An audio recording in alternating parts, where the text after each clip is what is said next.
السلام علیکم ورحمۃ اللہ وبرکاتہ۔ میں وسیم احمد القادری امجدی، آپ دیکھ رہے ہیں امجدی میڈیا۔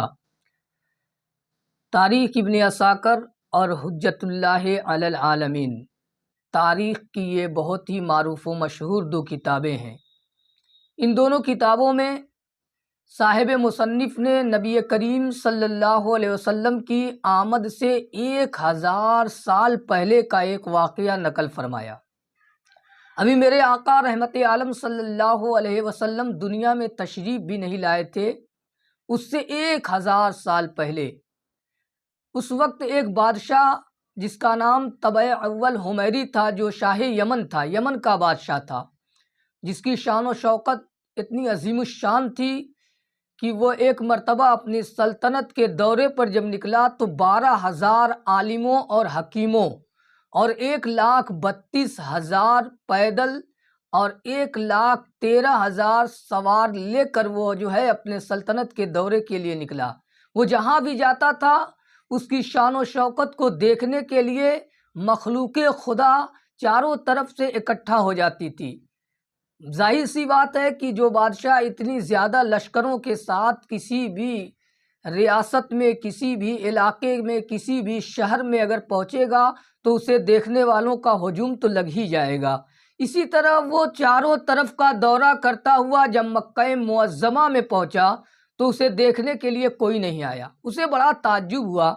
کہ آخر کیا وجہ ہے کہ مکہ کے لوگ مجھے دیکھنے کے لیے نہیں آ رہے ہیں، جبکہ اس سے پہلے میں جہاں جہاں سے گزرا وہاں مخلوق خدا کی بھیڑ لگ گئی مجھے دیکھنے کے لیے۔ تو اس نے ایک شخص سے پوچھا کہ کیا وجہ ہے کہ لوگ مجھے دیکھنے کے لیے نہیں آ رہے ہیں؟ تو اس نے کہا یہاں ایک گھر ہے جس کا نام بیت اللہ ہے اور لوگ اس کی زیارت کے لیے جاتے ہیں، اور جتنا تمہارا یہ لشکر ہے نا اس سے کہیں زیادہ لوگ دور دراز سے اس مقام کی زیارت کے لیے آتے ہیں اور یہاں کے لوگوں کی خدمت کر کے چلے جاتے ہیں۔ طبع اول حمیری جو بادشاہ یمن تھا اس نے کہا کہ میں ضرور جو ہے اس کعبہ کو توڑوا دوں گا یا اسے اکھاڑ کر پھینکوا دوں گا۔ اس کے بعد جیسے ہی اس نے یہ نیت کی، کعبہ کو ڈھانے کی نیت اس کے دل میں آئی، جیسے ہی یہ ارادہ فرمایا اللہ عز و جل کی طرف سے اس پر قہر نازل ہو گیا۔ اللہ کی طرف سے قہر کیا تھا کہ اس کے ناک سے، اس کے کان سے اور دیگر اعضاء سے جو ہے مواد بہنے لگا، اور وہ مادہ اتنا بدبودار تھا کہ اس کی رعایا بھی اس سے پریشان تھی، یہاں تک کہ وہ بڑا بیمار ہو گیا۔ اس کے نہ کان کا مادہ ختم ہو رہا تھا نہ ناک سے بہنے والا مادہ ختم ہو رہا تھا، وہ بڑا ہی پریشان ہو گیا، اور اس پریشانی کے عالم میں اس نے بڑے بڑے ڈاکٹروں کو، بڑے بڑے طبیبوں کو، بڑے بڑے معالجوں کو، بڑے بڑے وید کو اپنے علاج کے لیے بلایا، اور جب تمام لوگ عاجز ہو گئے، ایسا علاج ایسا مرض جس کا دنیا میں کوئی علاج نہیں تھا، اس کے بعد انہی 1200 عالموں میں سے ایک عالم ربانی کو بلایا اور کہا کہ کیا وجہ ہے کہ بڑے بڑے طبیب میرا علاج نہیں کر پا رہے ہیں؟ تو اس عالم ربانی نے جب دیکھا تو اس نے کہا بادشاہ سلامت، اگر جان کی خیر ہو تو میں آپ کو بتاؤں۔ کہا ہاں جلدی بتاؤ۔ کہا لگتا ہے کہ آپ نے دل میں کوئی بری نیت کر لی ہے، اسی وجہ سے اللہ کی طرف سے یہ عذاب آ گیا۔ بادشاہ یہ سن کر بڑا شرمندہ ہوا، اور اس نے کیا کیا کہ وہاں کے اہلیان یعنی مکہ والوں کو بلایا، اور تمام مکہ والوں کو اس نے جو ہے 7 اشرفی اور 7 جوڑے دیے، اور اس نے توبہ کی کہ پروردگار عالم کی بارگاہ میں توبہ کیا اور کہا کہ آج کے بعد میں کبھی ایسی نیت نہیں کروں گا۔ اور اس کے بعد جب وہاں سے وہ جانے لگا تو انہیں عالموں میں سے کچھ عالموں نے کہا کہ ہم نہیں جائیں گے، ہم تو یہی رہیں گے۔ تو اس نے ان کے لیے وہاں انتظام کیا، مکان بنوائے، مکان بنانے کے بعد مکان ان کو دیا، اور اس کے بعد جو ہے وہ شخص وہاں سے رخصت ہوا اور جب مکہ سے چلا تو مدینہ منورہ میں داخل ہوا۔ اور جیسے ہی اس نے مدینہ منورہ میں قدم رکھا اور جب وہاں کی مٹی کو سونگھا تو اسے پتہ چلا کہ یہ وہی سرزمین ہے جہاں 1000 سال بعد نبی کریم صلی اللہ علیہ وسلم کی تشریف آوری ہوگی، یعنی میرے آقا رحمت عالم صلی اللہ علیہ وسلم اسی جگہ پر آ کر آباد ہوں گے، اور یہی وہ مدینہ ہے جس کی عظمت و رفعت پوری دنیا میں چھا جائے گی۔ تو وہاں کے عالموں نے کہا کہ ہم تو اب یہیں رہیں گے، اگر زندگی نے سلامتی دی تو ہم ضرور ان کی زیارت کریں گے، اور اگر مر بھی گئے تو ہمارے قبروں پر نبی کریم صلی اللہ علیہ وسلم کے قدم ضرور پڑیں گے، اور جب نبی کے قدم ہماری قبر پر پڑ جائیں گے تو ہمارے لیے جو ہے نجات کا ذریعہ بن جائے گا۔ تو 400 عالموں نے وہاں ٹھہرنے کی نیت کر لی کہ ہم 400 عالم جو اس میں تھے، 12,000 عالموں میں سے 400 عالم وہاں ٹھہر گئے۔ بادشاہ نے اس کے لیے 400 مکانات بنوائے۔ ایک 2 منزلہ مکان اللہ کے رسول صلی اللہ علیہ وسلم کے لیے بنوایا۔ ابھی 1000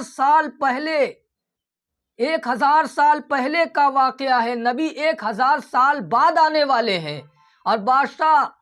حمیری نے نبی کریم صلی اللہ علیہ وسلم کے لیے پہلے ہی 2 منزلہ مکان بنوایا اور اس عالم ربانی کو دیا، جو اس میں سب سے بڑے عالم تھے ان کو دیا، اور کہا کہ یہ مکان آپ کی تحویل میں رہے گا، اور جب آقائے دو جہاں صلی اللہ علیہ وسلم تشریف لائیں گے تو یہ مکان انہیں سونپ دینا، اور کہا کہ اگر آپ زندہ نہ رہے تو آپ اپنی اولاد کو یہ وصیت کر دینا کہ یہ وہ مکان جو ہے نبی کریم صلی اللہ علیہ وسلم کے لیے طبع اول حمیری نے بنوایا۔ اس کے ساتھ طبع اول حمیری نے ایک خط لکھا، نبی کریم صلی اللہ علیہ وسلم کے لیے ایک خط لکھا۔ خط کا مضمون کیا تھا میں آپ کو پڑھ کے سنا رہا ہوں۔ ایک کتاب ہے جس کا نام سچی حکایت ہے، جس کو پاکستان کے ایک بہت ہی معروف و مشہور عالم دین ابو نور محمد بشیر صاحب نے لکھا ہے۔ انہوں اپنی کتاب سچی حکایات کے جلد اول میں لکھتے ہیں کہ طبع اول حمیری نے نبی کریم صلی اللہ علیہ وسلم کو خط میں کیا لکھا تھا۔ اس نے لکھا تھا، کمترین مخلوق طبع اول حمیری کی طرف سے شفیع المذنبین سید المرسلین محمد رسول اللہ صلی اللہ علیہ وسلم، اما بعد، اے اللہ کے حبیب، میں آپ پر ایمان لاتا ہوں اور جو کتاب آپ پر نازل ہو گئی اس پر بھی ایمان لاتا ہوں، اور میں آپ کے دین پر ہوں، پس اگر مجھے آپ کی زیارت کا موقع مل گیا تو بہت اچھا، اور غنیمت اگر میں آپ کی زیارت نہ کر سکوں تو میری شفاعت فرمانا اور قیامت کے روز مجھے فراموش نہ کرنا۔ میں آپ کی پہلی امت سے ہوں اور آپ کے ساتھ آپ کی آمد سے پہلے بیعت کرتا ہوں، اور میں گواہی دیتا ہوں کہ اللہ ایک ہے اور آپ اللہ کے سچے رسول ہیں۔ 1000 سال پہلے کا واقعہ ہے، جس کو طبع اول حمیری، ابھی نبی آئے نہیں، نبی کو ابھی 1000 سال بعد آنا ہے، اور طبع اول حمیری جو ہے نبی کریم صلی اللہ علیہ وسلم کو خط لکھ کر کہہ رہا ہے کہ آپ آخری نبی ہیں، آپ اللہ کے سچے رسول ہیں۔ شاہ یمن نے جو خط لکھا، یہ خط نسلاً بعد نسل ان 400 علماء کے درمیان حرز جان کی طرح محفوظ چلا آیا، یہاں تک کہ 1000 سال کا عرصہ گزر گیا۔ جب 1000 سال کے بعد نبی کریم صلی اللہ علیہ وسلم کی ولادت طیبہ مکہ معظمہ کی سرزمین پر ہوتی ہے، اور جب نبی کریم صلی اللہ علیہ وسلم 53 سال کے بعد جب وہاں سے ہجرت کر کے مدینہ منورہ میں جب آپ آتے ہیں، اور جب اس وقت آقائے دو جہاں صلی اللہ علیہ وسلم مدینہ منورہ میں تشریف لائے، تو وہی خط جو ہے یکے بعد دیگرے نسلاً بعد نسل ان 400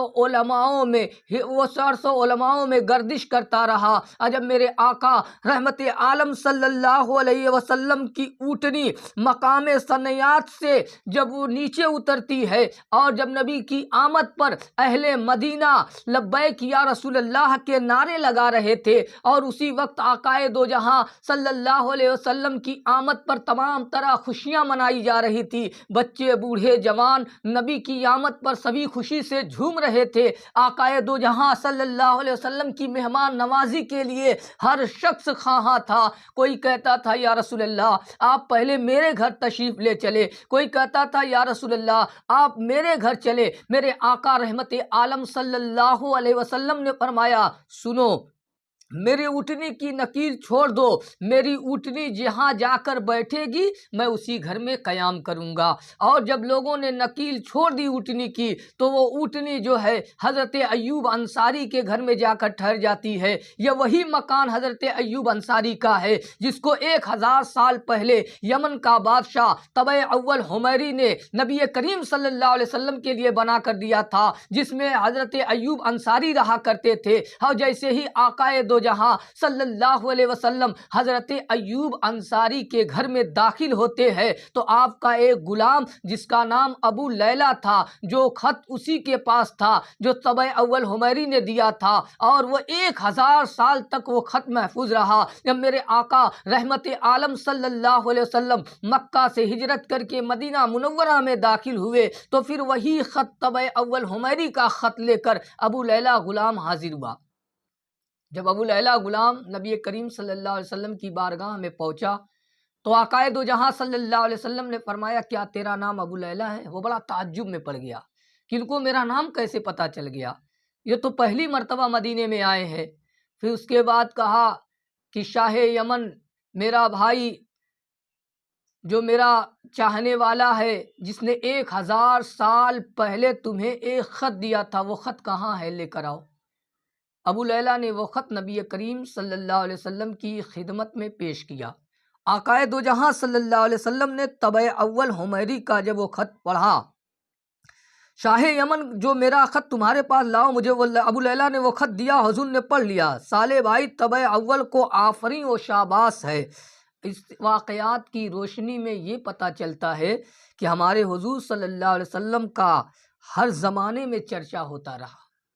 نبی دنیا میں تشریف نہیں لائے تب بھی چرچا، نبی دنیا میں آئے تب بھی چرچا، نبی دنیا سے تشریف لے گئے اور صبح قیامت تک نبی کا چرچا ہوتا رہے گا۔ اور خوش قسمت افراد نے ہر دور میں حضور سے فیض یاب پایا اور محمد صلی اللہ علیہ وسلم کی اگلی پچھلی تمام بانتے جانتے ہیں۔ اور یہ بھی معلوم ہوا کہ حضور کی آمد کی خوشی میں مکانات کو اور بازاروں کو سجانا اور مزین کرنا صحابہ کی سنت ہے۔ پھر آج اگر حضور کی آمد کی خوشی میں بازاروں کو سجائے، گھروں کو مزین کرے اور جلوس نکالے تو اسے بدعت کرنے والا خود بدعتی ہے۔ نبی کی آمد پر ہمیں خوشی کا اظہار کرنا چاہیے۔ ماہ ربیع النور وہ ایک ایسا مہینہ ہے جس میں نبی کریم صلی اللہ علیہ وسلم کی آمد ہوئی۔ اسی ربیع النور، اسی ربیع الاول کی 12 تاریخ کو آقائے دو جہاں رحمت عالم صلی اللہ علیہ وسلم تشریف لائے۔ آپ کی آمد ہمارے لیے خیر و برکت ہے۔ اللہ عز و جل نے فرمایا کہ اگر مجھے نبی کریم صلی اللہ علیہ وسلم کو دنیا میں بھیجنا مقصود نہ ہوتا تو میں کائنات کی کوئی چیز نہیں بناتا۔ اللہ تبارک و تعالیٰ نے فرمایا قرآن میں لَقَدْ مَنَّ اللَّهُ عَلَى الْمُؤْمِنِينَ إِذْ بَعَثَ فِيهِمْ رَسُولًا کہ ہم نے تمہارے درمیان رسول بھیج کر تم پر احسان عظیم فرمایا ہے۔ پتہ یہ چلا کہ آقائے دو جہاں صلی اللہ علیہ وسلم کا آنا ساری کائنات، ساری مخلوقات کی وجہ تخلیق کائنات بن کر دنیا میں تشریف لائے، اور اگر آپ نہ آتے تو پروردگار عالم زمین و آسمان سے لے کر دونوں عالم کی چیزوں کو پیدا نہ فرماتا، نہ یہ زمین ہوتی، نہ آسمان ہوتا، نہ فرش ہوتا، نہ عرش ہوتا، نہ یہ شمس و قمر ہوتے، نہ شجر و حجر ہوتے، نہ یہ ندیاں ہوتی، نہ یہ پہاڑ ہوتے، نہ یہ جھرنے ہوتے، نہ یہ قسم قسم کے اقسام کے پھول ہوتے، نہ یہ پیڑ پودے ہوتے۔ یہ تمام چیزیں رب کائنات نے دنیا کے اندر جو بھیجی ہیں یہ نبی کریم صلی اللہ علیہ وسلم کے صدقے میں بھیجی ہے۔ اللہ عز و جل کی بارگاہ میں دعا ہے